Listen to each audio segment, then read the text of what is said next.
Pessoal, hoje nós vamos dar sequência no estudo do livro Plenitude, de Joana de Ângeles. Estamos no capítulo 13, Sofrimento no Além-Túmulo. Por ocasião da morte, tudo a princípio é confuso. De algum tempo precisa a alma para entrar no conhecimento de si própria. Se acha como aturdida. No estágio de uma pessoa que despertou de profundo sono, procura orientar sobre a sua situação. Lucidez da ideia, memória do passado volta à medida que se apaga a influência da matéria, que ela acaba de abandonar, e à medida que dissipa a espécie de névoa que lhe obscurece o pensamento. Muito variável é o tempo que dura a perturbação, que se segue à morte. Pode ser de algumas horas, como também de muitos meses e até de muitos anos. Aqueles que desde quando ainda viviam na terra se identificavam com o estado por vir, que os aguardava, são os em que menos longa ela é, porque esses compreendem imediatamente a posição em que se encontram. O Livro dos Espíritos. A problemática do sofrimento se apresenta à luz do Espiritismo como uma dimensão desconhecida pela maioria das doutrinas filosóficas e religiosas, ampliando sua área de estudo e discussão. A religião ortodoxa resolveu a questão da justiça divina mediante a aplicação de pena e recompensa eterna. Estabelecer o conceito de punição eterna, engendrando uma forma de vingança celeste, na qual o amor, compaixão, benevolência e a própria justiça ficam à margem, desconsiderados. Segundo esse critério, o infrator perde o direito à reabilitação. Mesmo quando ignorante, psicopata ou simplesmente rebelde, ao tombar no erro, é condenado sem remissão, caso morra em pecado. Num momento severa, com a mesma atitude, noutro, torna-se ingênua. Diante do medroso que se arrepende ou do astuto que se diz submeter-se ao dogma ou aceitar o Cristo como seu Salvador, liberando a parte mágica de todo o sofrimento e brindando com a perpétua felicidade que é reservada ao justo, como se procedimento díspare merecesse a mesma qualificação, recompensa. A culpa assinala a consciência que se abre em chaga viva até reparar o erro, recompor o campo energético agredido. O arrependimento sincero ou o propósito honesto de reabilitação não basta para conceder equilíbrio no psiquismo e na emoção do delinquente. Então, não bastará o arrependimento sincero ou um propósito de reabilitação honesto para conceder equilíbrio no psiquismo e na emoção do delinquente. Quanto mais esclarecido e lúcido o infrator, por isso, tanto maior será o grau de sua responsabilidade. O erro retém o seu autor na própria malha, que esse deve desfazer mediante correção do que foi praticado. Esse labor faculta dignificação, promovendo o indivíduo. Adquire experiência e avança ao ser liberado do mal praticado. Estrada fora, rumará a novo patamar para a felicidade, sem retentiva na retaguarda. Nem mesmo o perdão que a vítima concede ao seu malfeitor libera-o da consciência culposa. Naturalmente o ajuda a sentir-se melhor consigo próprio e com aquele a quem prejudicara, estimulando-se ele mesmo para reparar o dano causado. Mediante a concessão do amor e não o ódio em forma de revide, torna-se-lhe mais factível a vitória e a recuperação moral, assim liberando-se do sofrimento. A ilusão da posse, presença de paixão priméria, egoísmo, agasalhado enquanto no corpo, transfere a chaga que gera para além da sepultura. Desde que o homem é espírito e essa energia, sua mazela permanece impregnada, produzindo alucinante ulceração onde quer que se encontre, no corpo ou fora dele. Não provocando real alteração em ninguém, a morte apenas transfere o ser de posição e situação vibratória, mantendo-os conforme são. Natural é a troca de indumentária imposta pelo cessar do fenômeno biológico não lhe arranca a estratificação na área de energia, portanto, na sede da consciência, que nesse caso permanece o mesmo. Desperta o desencarnado além da vibração molecular do corpo com a mesma aptidão, ansiedade, engodo, necessidade cultivada, boa ou má, voltando a assumir postura equivalente ao grau de evolução em que estagie. Nesse sentido, que a sensação que lhe é predominante na individualidade permanece, quando atrasado, sensual, amante de prazer, vinculado a pensamento sinistro, licencioso e egoístico, fazendo experimentar a mesma densidade vibratória que lhe era habitual durante a conjuntura orgânica. Rematerializa-se e passa a viver como se estivesse encarcerado no corpo somático, sofrendo-lhe todo o limite, conjuntura, condicionamento, doença, desgaste. A mente escrava da sensação elabora a forma ideoplástica, que o aturge e infelicita, tornando-lhe o sofrimento de difícil descrição. Então, ela vai explicar que o psíquico vai ser escravo da sensação, elaborando essa forma ideoplástica que o aturge e infelicita, tornando de difícil descrição o sofrimento desse espírito devido ao fato de estar ainda ligado à matéria pelos sentimentos inferiores, as vibrações, as escolhas nefandas. Tendo o contato com familiares e amigos que ficaram e eles não se apercebem, o que lhe inflige dor moral superlativa. Porque esse desencarnado, ao fazer a tentativa, visto que tem a possibilidade desse contato, então o espírito tenta tanto a contactação com um amigo, com um familiar, e esses não se apercebem. Isso aflige, com dor moral superlativa do desencarnado, leva à loucura, à agressividade, ao desalento. Em alguns momentos braveja, exaure, entregando-se a paroxismo de desesperação, desmaia, para logo recomeçar sem termo, até quando brilha na consciência entenebrecida o amor, que o despertará para outro tipo de sofrimento, do remorso, do arrependimento, que o conduz a renascer, para a recuperação sob o estigma da cruz que traz esculpida na existência. Nesse sentido, que significará essa condição complexa. Por isso que o indivíduo ele precisará fazer o despertamento para outro tipo de sofrimento, sob o brilhantismo da consciência entenebrecida pelo amor. Porque se de um momento havia essa sombra dominando o indivíduo e que ele precisaria vencer a si próprio para dominá-la, e vez que está sendo comandado por ela, do momento que a caridade faz essa brilhação, o indivíduo desperta para um outro tipo de sofrer, o arrependimento, o remorso, que o conduzirá fatalmente a renascer, para recuperar-se sob o estigma da cruz que jaz esculpida na existência.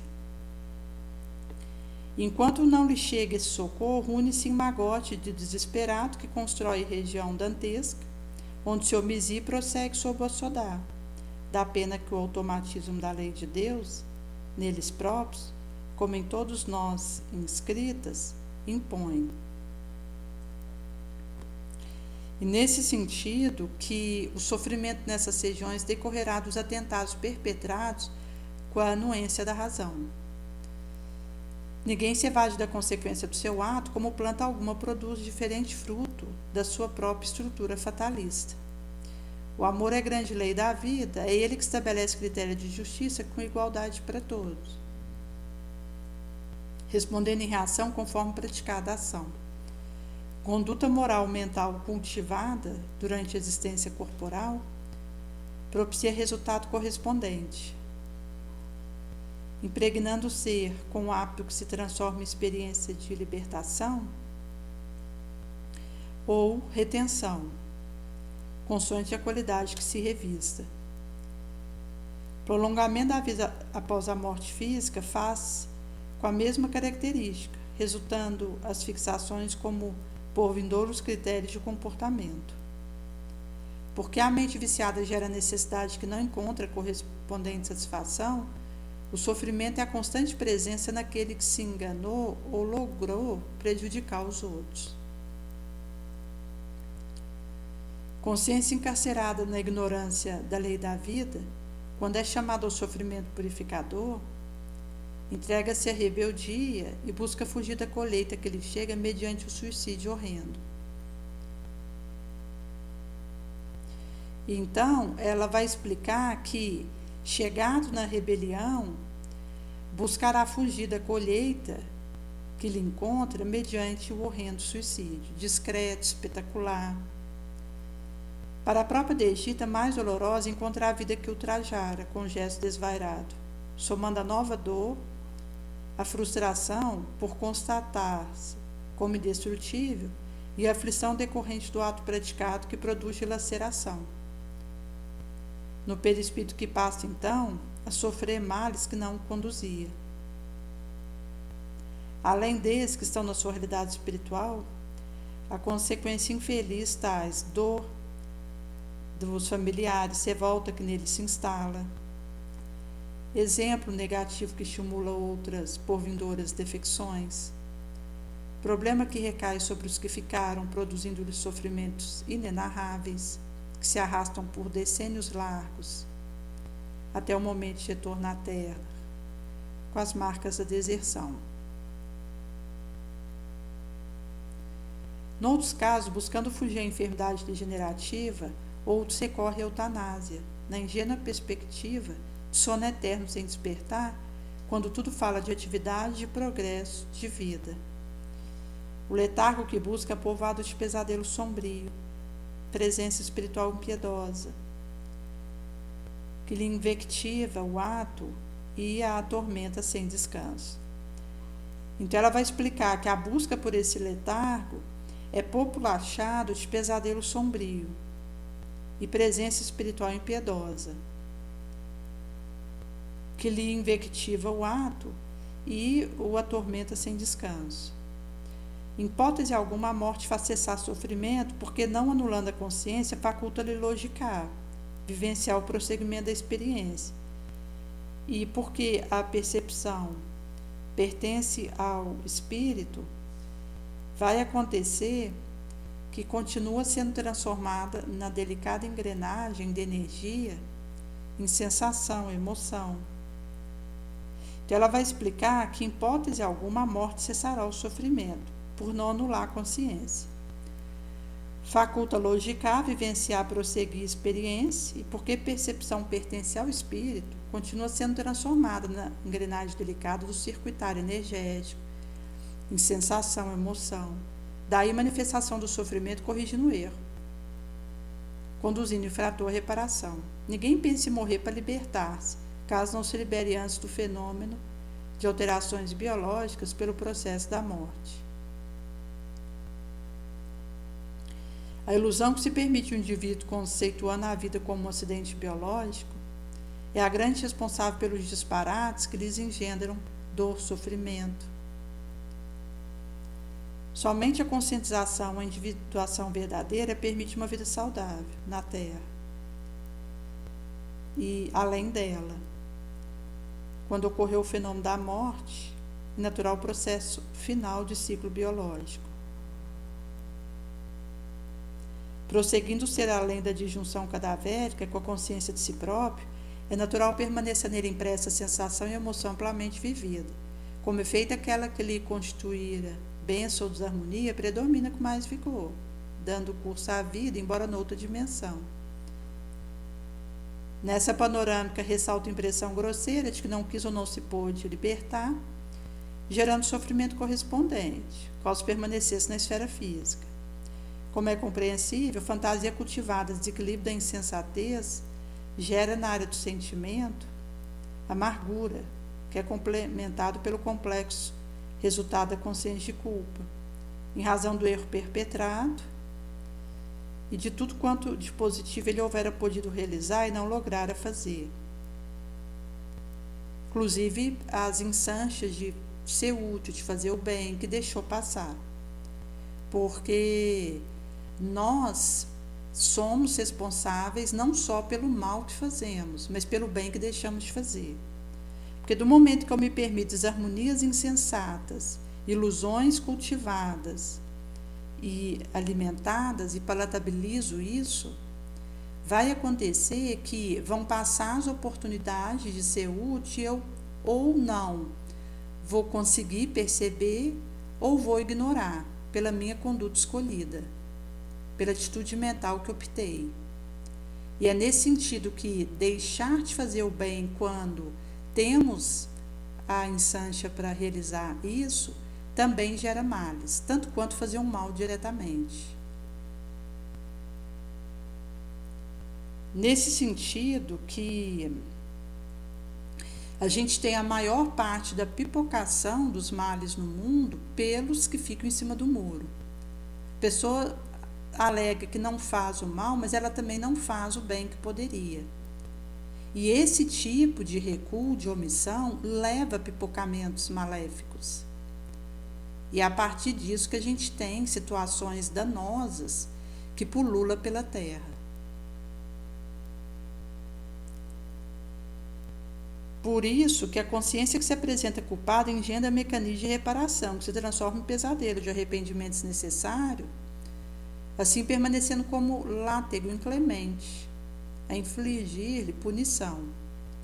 O arrependimento deve constituir um despertar da responsabilidade, que convida à reconstrução, à renovação, à ação reparadora, sem desdita nem aflição. O sofrimento no além-túmulo também assume condição chocante, quando desencarnado por meio da perturbação do após-morte, entrega-se à ideoplastia do cotidiano, construindo psiquicamente um clima e uma realidade, nos quais se envolve, que lhe proporciona prosseguimento do estado orgânico, com a sua difícil conjuntura, agora em situação diferente, prolongando a ilusão carnal com todos os seus ingredientes perturbadores. São resultado do apego à matéria de que não se libertaram realmente, apesar do fenômeno biológico do trespasse. Indispensável é libertar do condicionamento material, disciplinando a mente e a vontade, de modo a adaptar-se de imediato à vida além da vida. É nesse sentido que é algo que a gente se antecipa para fazer essa liberação do condicionamento da matéria, disciplinando nossa mente e nossa vontade, que precisará sair de uma espasmodicidade, de um capricho no bem, para uma vontade inquebrantável, frutuosa nos seus resultados, de modo a adaptar-se imediato à vida além da vida. Somente assim o sofrimento pode ser evitado, especialmente se a existência corporal fez caracterizar por ação enobrecida, atingindo a finalidade principal da reencarnação, que é a busca da felicidade. Educação espiritual e moral do ser é instrumento seguro para libertá-lo do sofrimento na terra, como no além-túmulo, facultando-lhe vida e abundância de paz. Então, aqui ela vai trazer tanto o aspecto da educação espiritual quanto da moral, como instrumental seguro para libertar do sofrimento terrícola, como no além-túmulo, facultando-lhe paz, vida e abundância.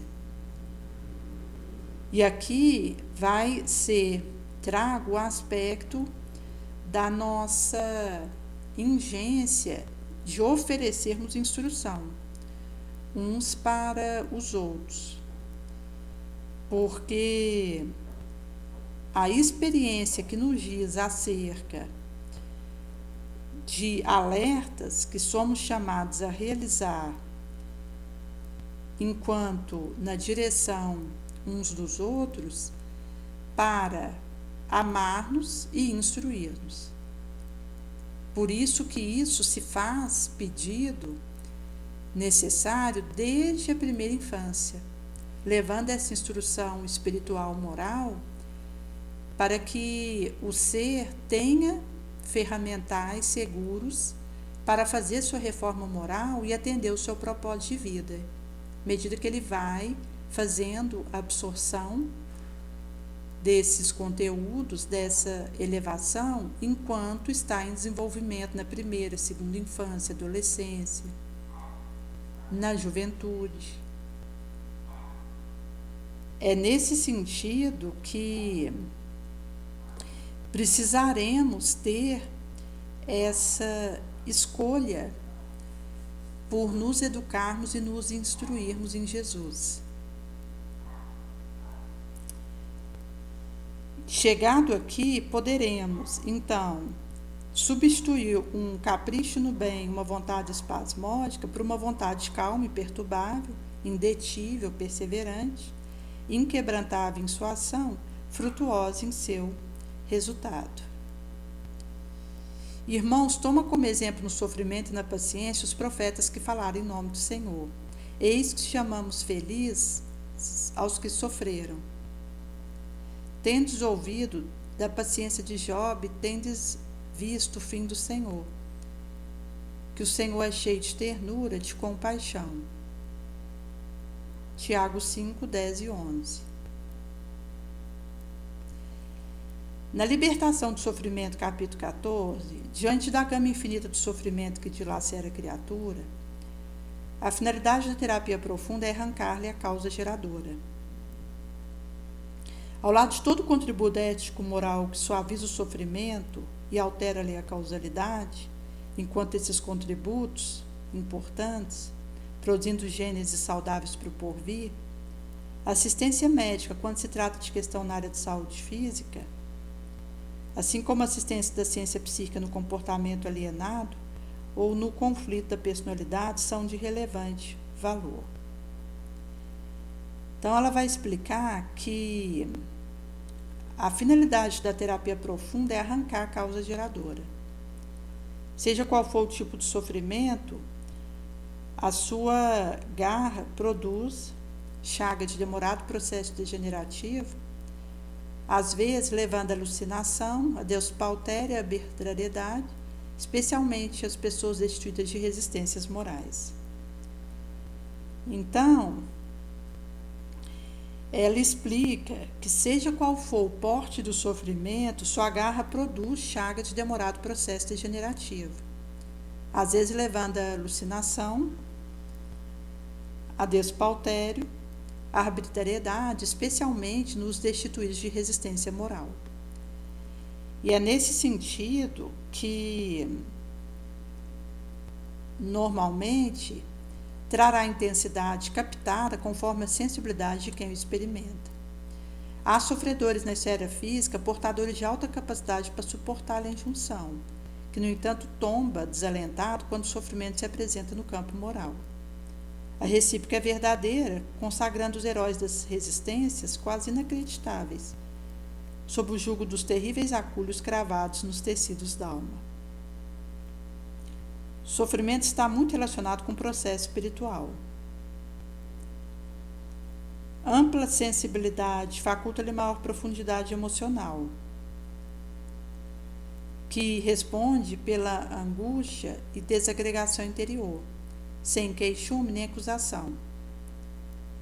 Padecente, silenciador, deixa-se estraçalhar interiormente, especial quando tomba na aflição moral, derivada da traição, da injustiça, da crueldade, do isolamento, do abandono. Se possui fé religiosa e transfere o testemunho para o porvir espiritual, suporta melhor a lâmina cortante, com equilíbrio, logrando vencer a conjuntura, superando-se, saindo da crise com amadurecimento, paz. A enfermidade de larga duração formosele o caráter e dá-lhe a maior cota de amor aos sentimentos, que transborda de ternura. Quando atinge aquele que está em faixa menos evolutiva, a enfermidade brutaliza-se e é selvagem ali, as bases dos sentimentos que se desenvolviam noutra direção benéfica. O Espiritismo, em razão da sua complexa estrutura cultural, científica, moral e religiosa, é doutrina capaz de equacionar o sofrimento, liberando a sua vítima. Carl Gustav Jung fora possivelmente quem melhor penetrou a realidade do sofrimento, propondo sua elucidação, sua cura. Quanto a preocupação geral se baseara no resultado físico, bem-estar emocional sob angulação médica, ele recorrerá a 2 métodos para encontrar a gênese e solução: sonho e imaginação.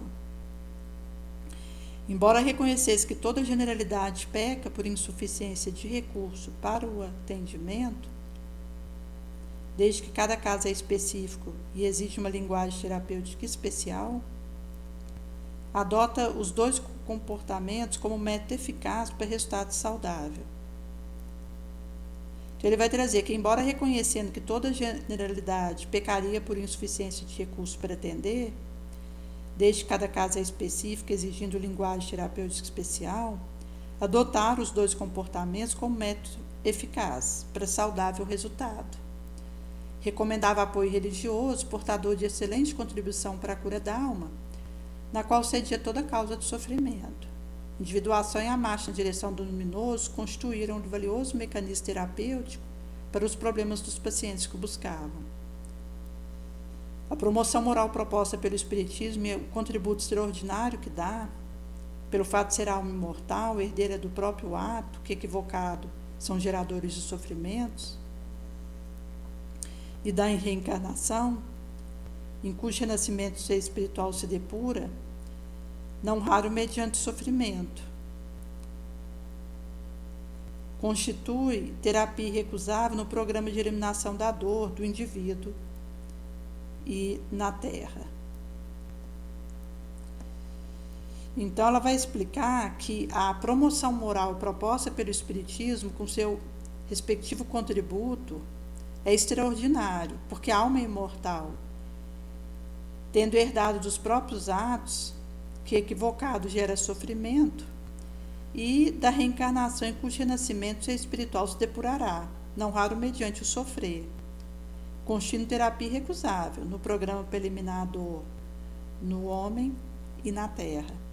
O sofrimento tem vigência transitória por ser efeito do desequilíbrio de energia, que direcionada para o bem e para o amor deixa de desarticular-se, facultando ao ser iluminação, plenitude, portanto saúde integral, que a todos no orbe está reservada pelo Pai Criador.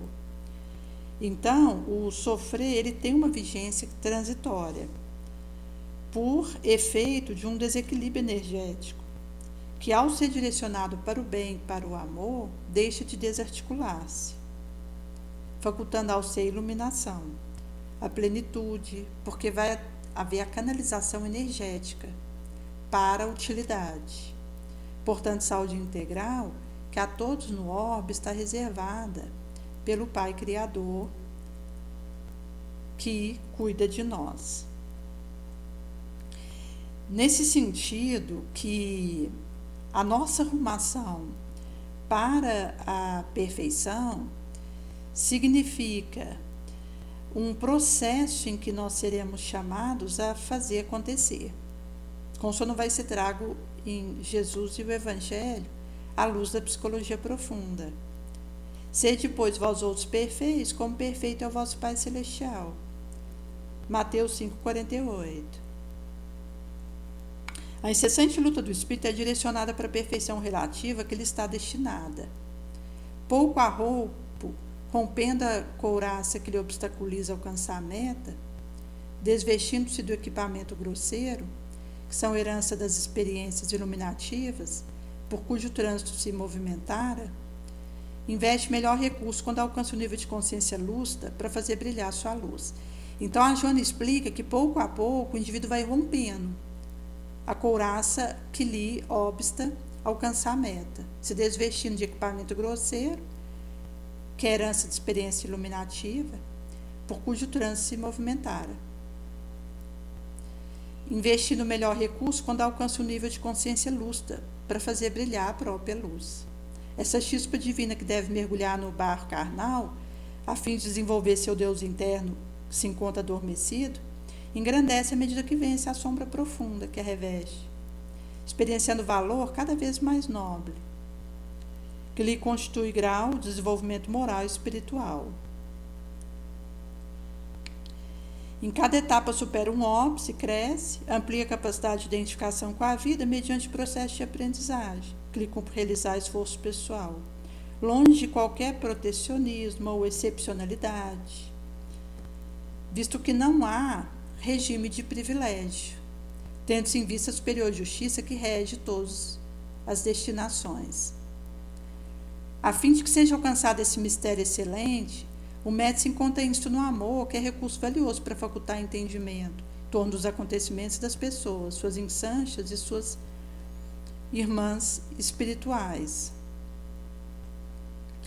iluminando-se com discernimento, que a capacita para novos empreendimentos e lutas. Traçando-se de um processo de longo alcance, não poucas vezes a sombra elege o prazer em vez do dever, gerando conflito e vinculando a viciação de que passa a depender, quando poderia avançar mediante recurso menos penoso. Adaptado ao primeiro fenômeno automatismo da evolução, passa pelo instinto, que se lhe fixa demoradamente, necessitando ser transformado em sentimento, no qual terá que investir sacrifício e abnegação para desenovelar-se do condicionamento gerador de gozo penoso, exaustivo. Jesus, o homem sábio, nobre, compreender essa dificuldade inerente ao estágio de desenvolvimento dos seus contemporâneos. Quando dissertava sobre a necessidade do amor em relação aos adversários, propuseram enfaticamente a necessidade da perfeição. Possibilitar de compreender as sutilezas morais dos seus ensinos, aquelas mentes imediatistas e ensombradas necessitavam de um modelo que lhes permitisse o entendimento. Assim, o mestre apresentara o Pai como a síntese absoluta que é da perfeição. Inalcançável, no entanto, pois que o espírito criado jamais poderá ser igual ao seu Criador. Essa busca sugere a transformação moral incessante, superação do ego severo, vigilante, facultando a libertação do self, cujo campo de ação ainda se encontra impedido para sua plena, total manifestação. Amor ao próximo recomendado pode ser definido como companheirismo, solidariedade no sofrimento, na alegria, amizade na situação embaraçosa, capacidade de desculpar sempre, produzindo uma vinculação afetiva que suporte atrito e conflito típico de cada qual. Pelo seu profundo significado, é um amor diferenciado, aquele que deva ser oferecido ao inimigo, a quem se fez ofensor, projetando sua imagem controvertida e detestada por si mesmo naquele que se lhe torna vítima. Amar a esse antagonista é não lhe retribuir a ofensa, não detestar, não conduzir no pensamento, conseguir libertar-se da sua diatribe e agressividade. Nesse sentido, que o amor libera aquele que o cultiva. Por isso que ela vai dizer que existe esse significado profundo do amor oferecido ao adversário, que se faz a si próprio ofensor, a projetar sua imagem controvertida, detestada por si mesmo, naqueles que lhe torna vítima, com vibrações subversivas contraditórias. Amar esse antagonista é não lhe retribuir a ofensa, não detestar, não conduzir no pensamento, conseguindo libertar-se da sua diatribe, agressividade. Então o amor liberará o cultivador, por essa razão o mal dos maus não ata a vítima ao algoz, deixando-a em tranquilidade. O que não ocorre quando o ressentimento, desejo, revide e amargura se instala, porque de alguma forma a pessoa passa a depender da vibração maléfica do seu perseguidor. Esse sentimento desenvolve o significado ético da individualidade, porque a prepara para o futuro embate, nos quais se faz necessário paciência, compaixão, caridade, solidário sentimento. Imagem convencional do inconsciente humano rejeita formalmente o perdão ao inimigo, consequentemente o amor a quem lhe causara dano e perturbação. Não faltarão aqueles indivíduos que informarão tratar-se de um postulado ingênuo, esse amor em um mundo de perversidade, no qual se deve estar armado contra os perigos de cada momento. Todavia, na sua visão profunda, Jesus, sabendo das circunstâncias difíceis por que passam as criaturas, e assim mesmo estabelecer o amor como arma invencível contra o mal e a favor dos maus. Isso porque o amor é penetrante, alterando o comportamento, dulcificando quem o exterioriza, e aquele que o recebe, já que procede de vibração saturadora do eu superior. Pois não há como negá-lo diante das lições constantes dos relacionamentos humanos, nos quais somente esse sentimento consegue transformar moralmente, que a claridade da razão simplesmente não logra. Fria e cristalizada em reação psicológica e moral contra a afabilidade e a ternura, a atualidade tem, não obstante, a ideia correta de sã identidade de Jesus como homem superior que vencera toda oposição que se lhe antepusera.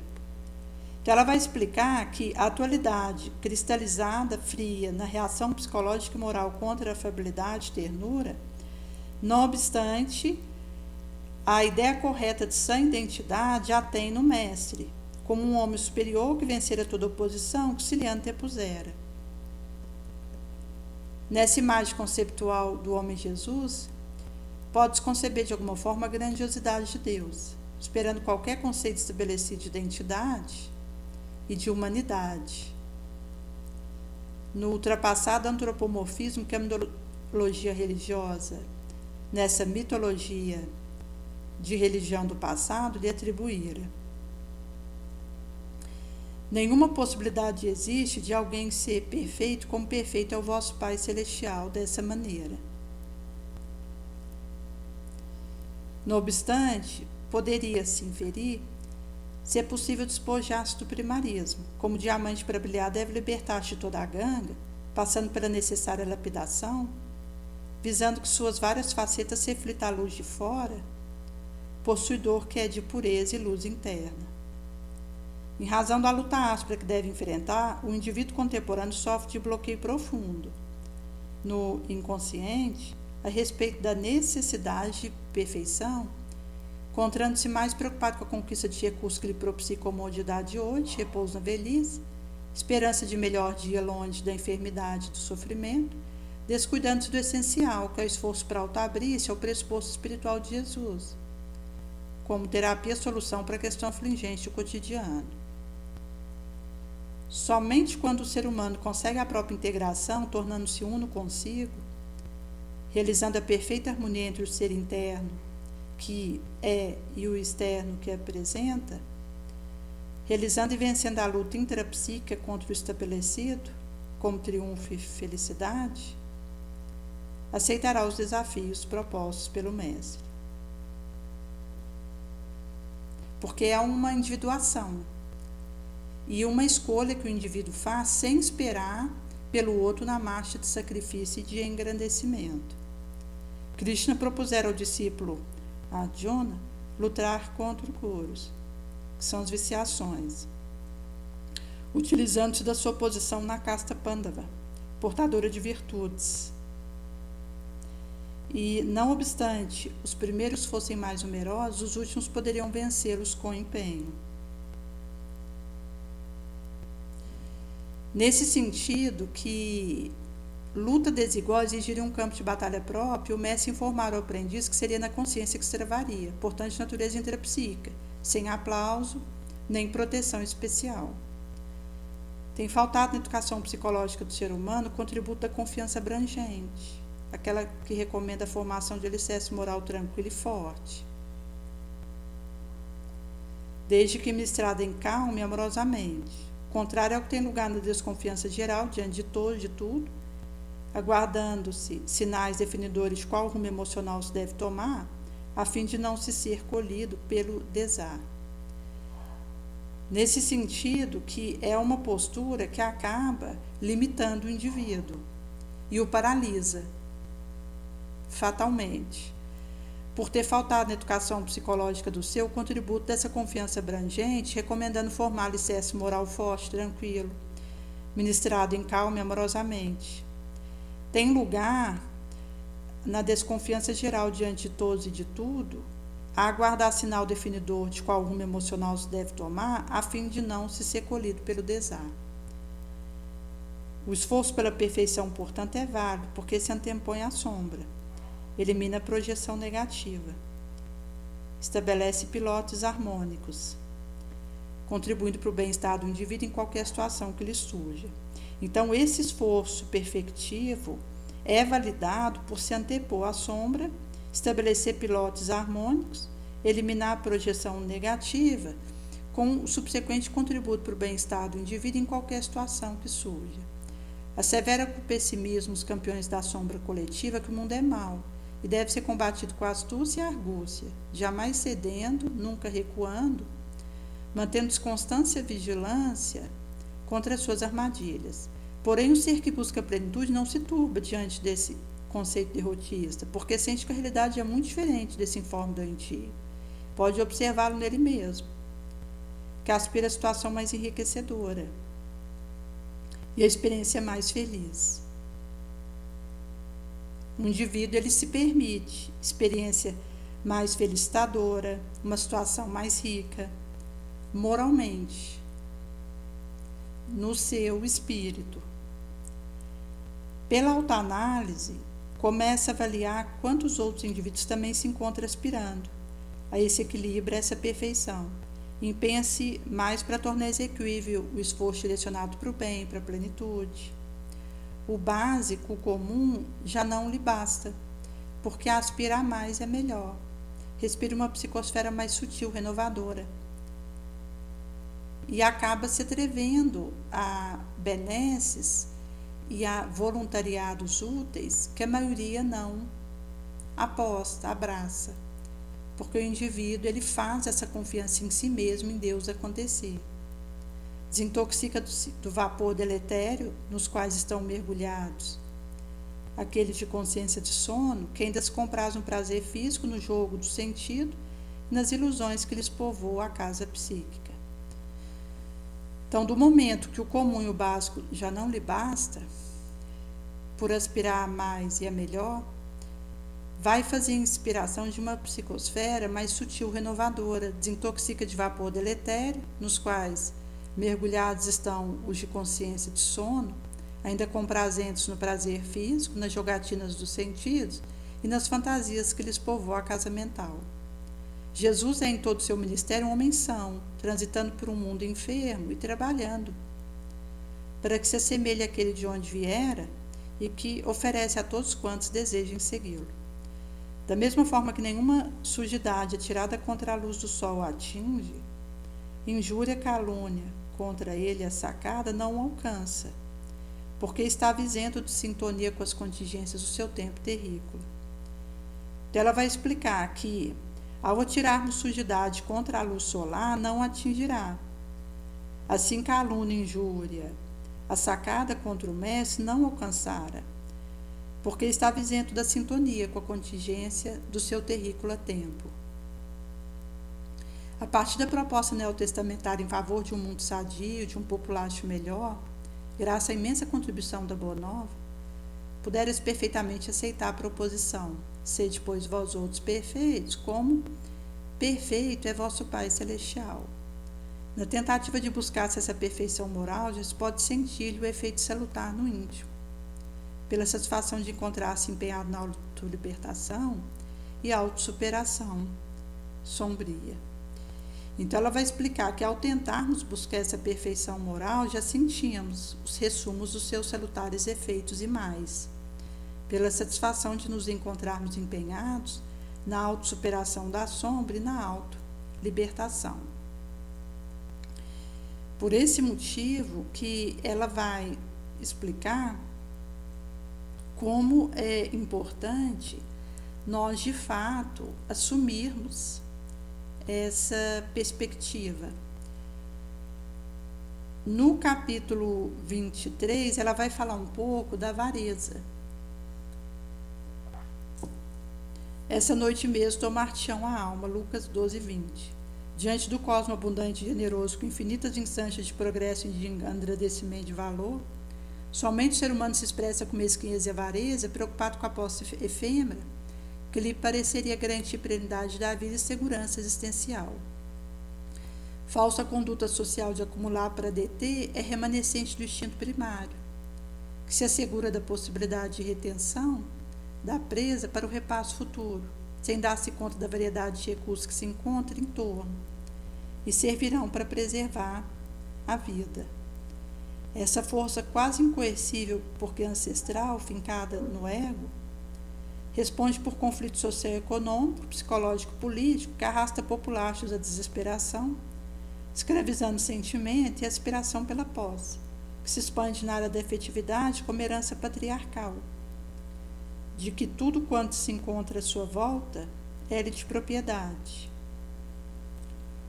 Nesse sentido, a família, os amigos, objetos são sempre seus, sem que por sua vez se permita doar a outrem.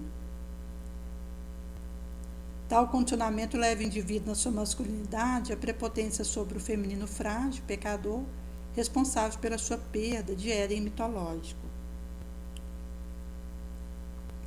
Jesus, homem à luz da psicologia profunda, arrebentara esse pressuposto de dominação patriarcal, realizando a superior androginia figurativa, quando harmonizar o seu animus com a sua anima, perfeita identidade de conteúdo que lhe permitiu transitar pelos diferentes comportamentos emocionais, mantendo a mesma qualidade de conduta. Jamais vai acontecer a predominância essencial de um conteúdo psicológico em detrimento do outro, que sempre se encarrega de contrabalançar a atitude, destacando o ser essencial e não o seu exterior. Nesse sentido, que a dualidade será sempre vivida em tal elevação que ele superara o ambiente que vivera, destacando-se pela qualidade de valor adotado, proposto, sem jamais desvircular-se do programa que viera trazer ao mundo, revolucionando mente e preparando-a para o advento da nova era. Nessa conduta desvelara a Deus todo o amor sem terrível herança patriarcal, que o transformava em um monstro esquecido da própria criação, na qual a dualidade é fundamental para a unidade. Eliminou a futura conceituação teológica de que Deus oferecera o sangue do seu filho para aplacar a própria fúria, desse modo salvando a humanidade, que a partir daí estaria justificado do seu erro ancestral. O ser humano que se teria afastado de Deus pela desobediência somente se reconciliaria com ele mediante o Cristo, que seria a ponte do sacrifício em favor da redenção de todos os seres. No estudo neotestamentário, em que o homem lhe pede que recomende ao seu irmão para com ele dividir a herança que era motivo de litígio entre os dois, o mestre lhe responde interrogando: ó homem, quem me designou para vos julgar ou para fazer as vossas partilhas? Seguida, após uma breve reflexão, acrescenta: tende o cuidado de preservar de toda avareza, porquanto seja qual for a abundância em que o homem se encontra, sua vida não depende do bem que possua. Para que ficasse inovidável a lição, narrar então a parábola do rico que era dono de terra, que cuidava de ampliar a fortuna até o excesso, e quando já não mais tinha onde armazenar a ver, propôs-se a dormir, gozar, desfrutar de todos os bens até exaustão, esquecido de que naquela noite o Senhor da vida lhe tomaria sua alma.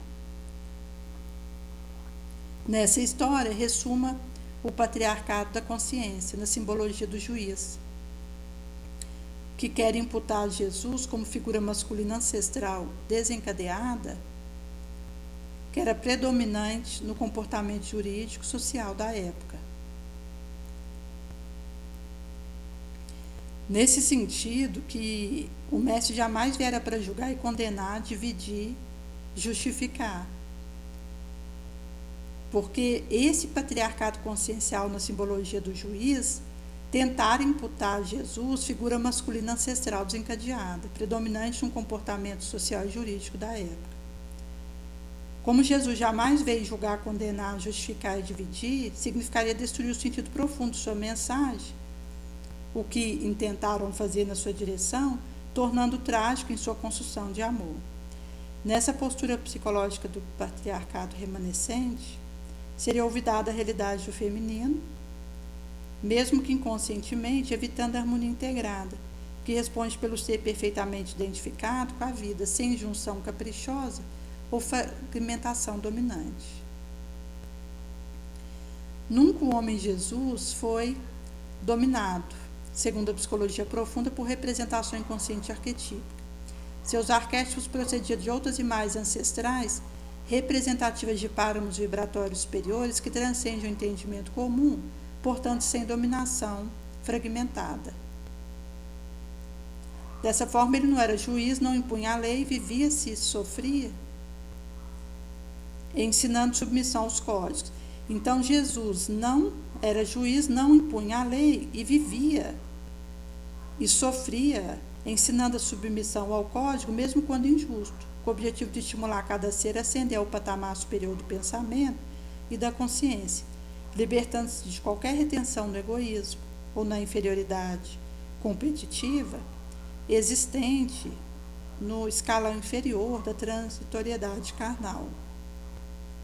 Então, ele nos orientava a libertação da retenção de todo porte, seja na inferioridade competitiva ou no egoísmo, presente no escalão inferior da transitoriedade terrícola.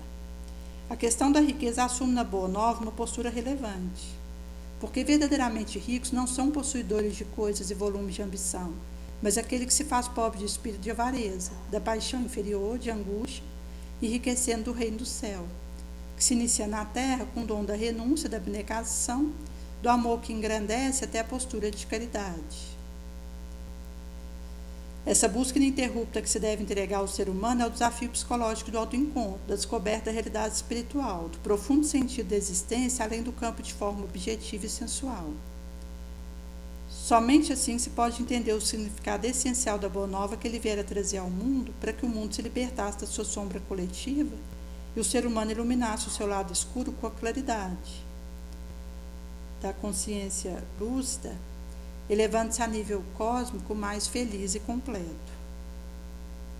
Então, nessa libertação da sombra coletiva, o ser humano ilumina o seu lado escuro com a claridade da luz da consciência e se eleva a nível cósmico mais completo e feliz.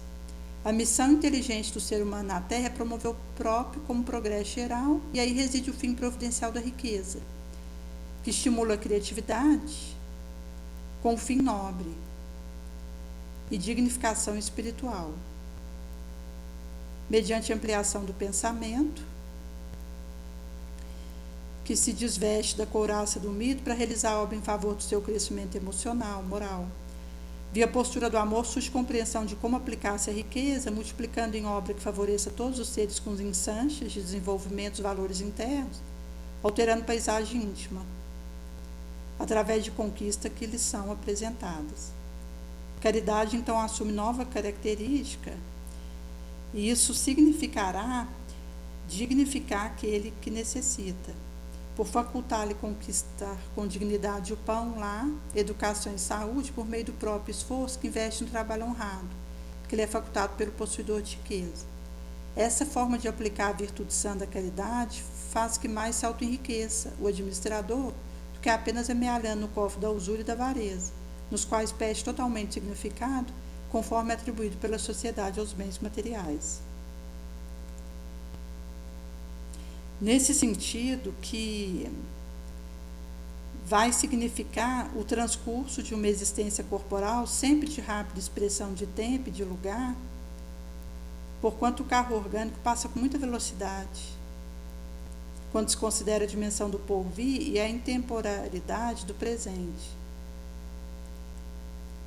Viver-se esse presente, tempo como presentidade, de um constante serviço de construção interior, exercendo ação de enriquecimento geral, é o dever que cabe aos possuidores de riquezas, que se tornarão abençoadas pelos contributos que espalharem em torno dos seus recursos. Mais importantes, porém, do que esses bens amoedados e acumulados em arco ou banco, são aqueles de ordem emocional, espiritual, moral e social. Inteligência que sabe administrar a existência corporal, memória que se encarrega de arquivar a experiência, tendência para o bem, o bom, o belo, o eterno, sentimento do dever defluente da consciência, atuando em consonância com as soberanas leis da vida.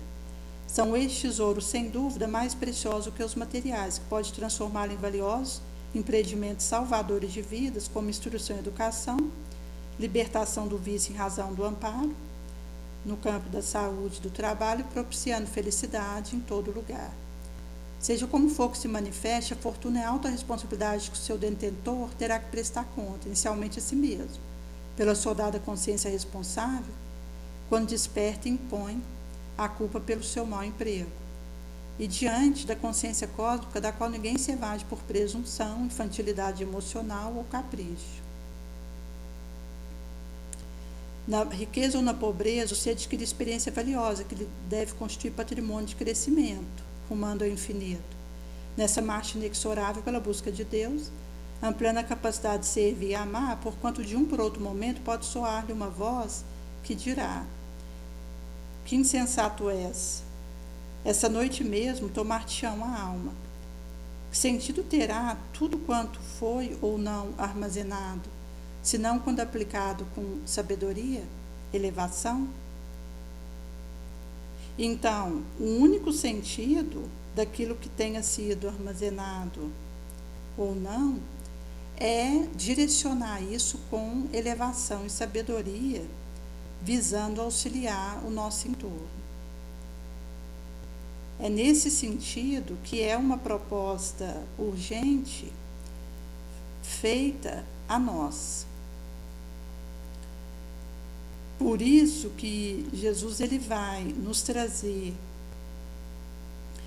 essa urgência e nos dizer que estamos na Terra com essa condição de liberdade e responsabilidade que aumenta na medida do conhecimento para produzirmos bons frutos.